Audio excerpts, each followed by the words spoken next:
할렐루야, 안녕하세요. 저번 시간 민수기 21장에서는 이스라엘 백성들이 하나님께서 보내주신 만나와 메추라기를 하찮은 음식이라고 칭하며 하나님을 멸시하는 행태를 보임으로써 하나님께서 진노하셔서 불뱀으로 이스라엘 백성을 징계하였습니다. 이스라엘 백성은 다시 한번 회개하며 모세에게 기도 올려드리라고 간구하여서 하나님께서 치유의 증표로 놋뱀을 만들어서 놋뱀을 쳐다보는 자마다 살아났습니다.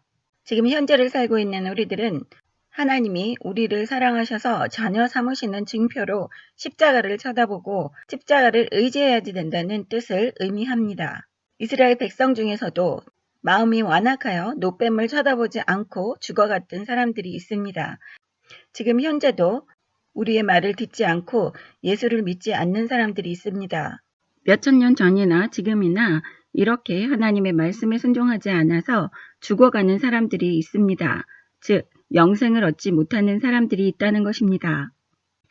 민수기 22장 1절 이스라엘 자손이 또 길을 떠나 모압 평지에 진을 쳤으니 요단 건너편 곧 여리고 맞은편이더라.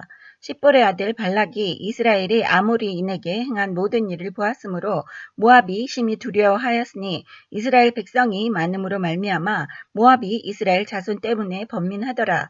미디안 장로들에게 이르되 이제 이 무리가 소가 밭에 풀을 뜯어먹은 같이 우리 사방에 있는 것을 다 뜯어먹으리로다 하니 그때에 십볼의 아들 발락이 모압 왕이었더라. 그가 사신을 부올의 아들 발람의 고향인 강가 부돌에 보내어 발람을 부르게 하여 이르되 보라 한 민족이 애굽에서 나왔는데 그들이 지면에 덮여서 우리 맞은편에 거주하였고 우리보다 강하니 청하건대 와서 나를 위하여 이 백성을 저주하라.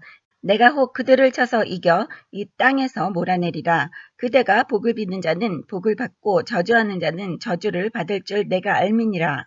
모압 장로들과 미디안 장로들이 손에 복제를 가지고 떠나 발람에게 이르러 발락의 말을 그에게 전하매 발람이 그들에게 이르되 이 밤에 여기서 유숙하라. 여호와께서 내게 이르시는 대로 너희에게 대답하리라. 모압 귀족들이 발람에게서 유숙하니라. 하나님이 발람에게 임하여 말씀하시되 너와 함께 있는 이 사람들이 누구냐? 발람이 하나님께 아뢰되 모압 왕 십볼의 아들 발락이 보낸 자들이니이다. 이르기를 보라 애굽에서 나온 민족이 지면에 덮였으니 이제 와서 나를 위하여 그들을 저주하라. 내가 혹 그들을 쳐서 몰아낼 수 있으리라 하나이다. 하나님이 발람에게 이르시되 너는 그들과 함께 가지도 말고 그 백성을 저주하지도 말라. 그들은 복을 받을 자들이니라. 발람이 아침에 일어나서 발락의 귀족들에게 이르되 너희는 너희의 땅으로 돌아가라. 여호와께서 내가 너희와 함께 가기를 허락하지 아니하시느니라. 모압 귀족이 일어나서 발락에게로 가서 전하되 발람이 우리와 함께 오기를 거절하더이다. 발락이 다시 그들보다 더 높은 고관들을 더 많이 보내매 그들이 발람에게로 나가서 그에게 이르되 십볼의 아들 발락의 말씀에 청하건대 아무 곳에도 거리끼지 말고 내게로 오라. 내가 그대를 높여 크게 존귀하게 하고 그대가 내게 말하는 것은 무엇이든지 시행하리니 청하건대 와서 나를 위하여 이 백성을 저주하라 하시더이다. 발람이 발락의 신하들에게 대답하여 이르되 발락이 그 집에 가득한 은금을 내게 줄지라도 내가 능히 여호와 내 하나님의 말씀을 어겨 덜하거나 더하지 못하겠노라. 그런즉 이제 너희도 이 밤에 여기서 유숙하라. 여호와께서 내게 무슨 말씀을 더하실는지 알아보리라. 밤에 하나님이 발람에게 임하여 이르시되 그 사람들이 너를 부르러 왔거든 일어나 함께 가라. 그러나 내가 너에게 이르는 말만 진행할지니라. 발람이 아침에 일어나서 자기 나귀 안장을 지우고 모압 고관들과 함께 가니 그가 감으로 말미암아 하나님이 진노하심으로 여호와의 사자가 그를 막으려고 길에 서니라. 발람은 자기 나귀를 탔고 그의 두 종은 그와 함께 있더니 나귀가 여호와의 사자가 칼을 빼어 손에 들고 길에 선 것을 보고 길에서 벗어나 밭으로 들어간지라. 발람이 나귀를 길로 돌이키려고 채찍질하니 여호와의 사자는 포도원 사이 좁은 길에 섰고 좌우에는 담이 있더라. 나귀가 여호와의 사자를 보고 몸을 담에 대고 발람의 발을 그 담에 짓누름에 발람이 다시 채찍질하니 여호와의 사자가 더 나아가서 좌우로 피할 데 없는 좁은 곳에 선지라. 나귀가 여호와의 사자를 보고 발람 밑에 엎드리니 발람이 노하여 자기 지팡이로 나귀를 때리는지라. 여호와께서 나귀 입을 여시니 발람에게 이르되 내가 당신에게 무엇을 하였기에 나를 이같이 3번을 때리느냐. 발람이 나귀에게 말하되 네가 나를 거역하기 때문이니 내 손에 칼이 있었다면 곧 너를 죽였으리라. 나귀가 발람에게 이르되 나는 당신이 오늘까지 당신의 일생 동안 탄 나귀가 아니냐. 내가 언제 당신에게 이같이 하는 버릇이 있었더냐. 그가 말하되 없었느니라. 그때 여호와께서 발람의 눈을 밝히심에 여호와의 사자가 손에 칼을 빼들고 길에 선 것을 그가 보고 머리를 숙이고 엎드리니 여호와의 사자가 그에게 이르되 너는 어찌하여 네 나귀를 이같이 3번 때렸느냐. 보라 내 앞에서 네 길이 사악함으로 내가 너를 막으려고 나왔더니 나귀가 나를 보고 이같이 3번을 돌이켜 내 앞에서 피하였느니라. 나귀가 만일 돌이켜 나를 피하지 아니하였다면 내가 벌써 너를 죽이고 나귀는 살렸으리라. 발람이 여호와의 사자에게 말하되 내가 번제하였나이다. 당신이 나를 막으려고 길에 서신 줄을 내가 알지 못하였나이다. 당신이 이를 기뻐하지 아니하시면 나는 돌아가겠나이다. 여호와의 사자가 발람에게 이르되 그 사람들과 함께 가라. 내가 너에게 이르는 말만 할지니라. 발람이 발락의 구관들과 함께 가니라. 발락은 발람이 온다 함을 듣고 모압 변경의 끝 아르논가에 있는 성읍까지 가서 그를 영접하고 발락은 발람에게 이르되 내가 특별히 사람을 보내어 그들을 부르지 아니하였느냐. 그대가 어찌 내게 오지 아니하였느냐. 내가 어찌 그들을 높여 존귀하게 하지 못하겠느냐.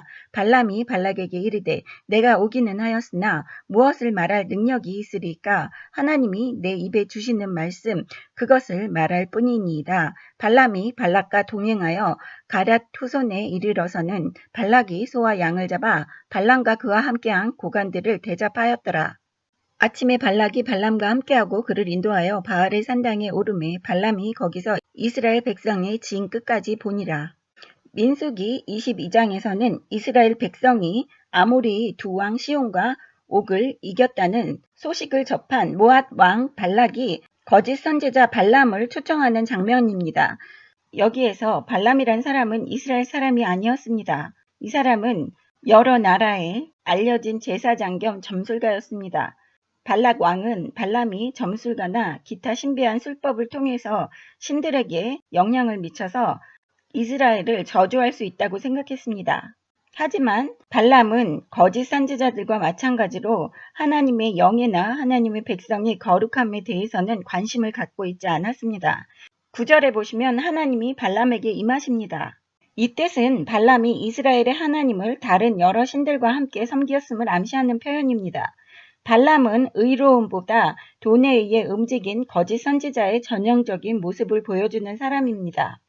발락 왕이 2번씩이나 자신의 신하들을 발람에게 보내어 초청을 했지만 이 2번 다 발람은 하나님의 응답을 기다렸습니다. 이것은 하나님께 순종을 잘해서가 아닙니다. 이스라엘 백성과 같이 하시는 하나님을 두려워했기 때문에 자신에게 재앙이 미칠까봐 하나님의 응답을 기다렸다고 보실 수 있겠습니다. 20절에 보시면 사람들이 너를 부르러 왔거든 일어나 함께 가라. 그러나 내가 너에게 이르는 말만 준행할지니라 라고 말씀하셨습니다. 그 다음 날 발람은 아침 일찍 일어나서 나귀에게 안장을 지우고 모압 고관들과 함께 떠났습니다. 하지만 하나님의 진노를 샀습니다. 이것은 하나님께서 발람에게 가도록 허락하셨지만 여전히 발람의 마음속에는 발락 왕이 제시한 것에 대한 그 재물에 대해서 생각을 잊지 못하고 있었습니다. 발람의 생각까지도 감찰하시는 하나님께서 발람이 100% 하나님께 순종 안 하는 것을 아시고 진노하시는 것입니다.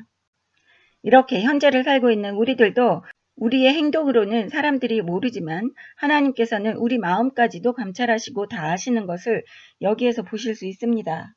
그리하여 하나님의 사자가 발람의 길을 가로막고 발람의 나귀가 여호와의 사자를 볼 수 있었으므로 길을 가지 않고 계속해서 벗어났을 때 발람이 화를 내며 나귀를 여러 차례 때립니다. 이랬을 때 하나님께서 나귀의 입을 열어서 나귀가 말을 하게 하십니다. 나귀의 입을 여시고 나귀가 말을 하게 하고 발람의 눈도 여셔서 앞에 하나님의 사자가 칼을 들고 있는 것을 볼 수 있게 하십니다. 여기에서 볼 때에 하나님께서는 하나님의 백성이 아닌 가짜 선지자들도 하나님께서 사용하시는 것을 볼 수 있습니다. 하나님께서는 하나님의 일을 이루시고 하나님이 쓰시고자 하신다고 한다면 의인뿐만 아니라 악인들 또한 하나님께서 쓰신다는 것을 보실 수 있습니다. 다음 시간에 민수기 23장 공부하겠습니다. 감사합니다. 할렐루야.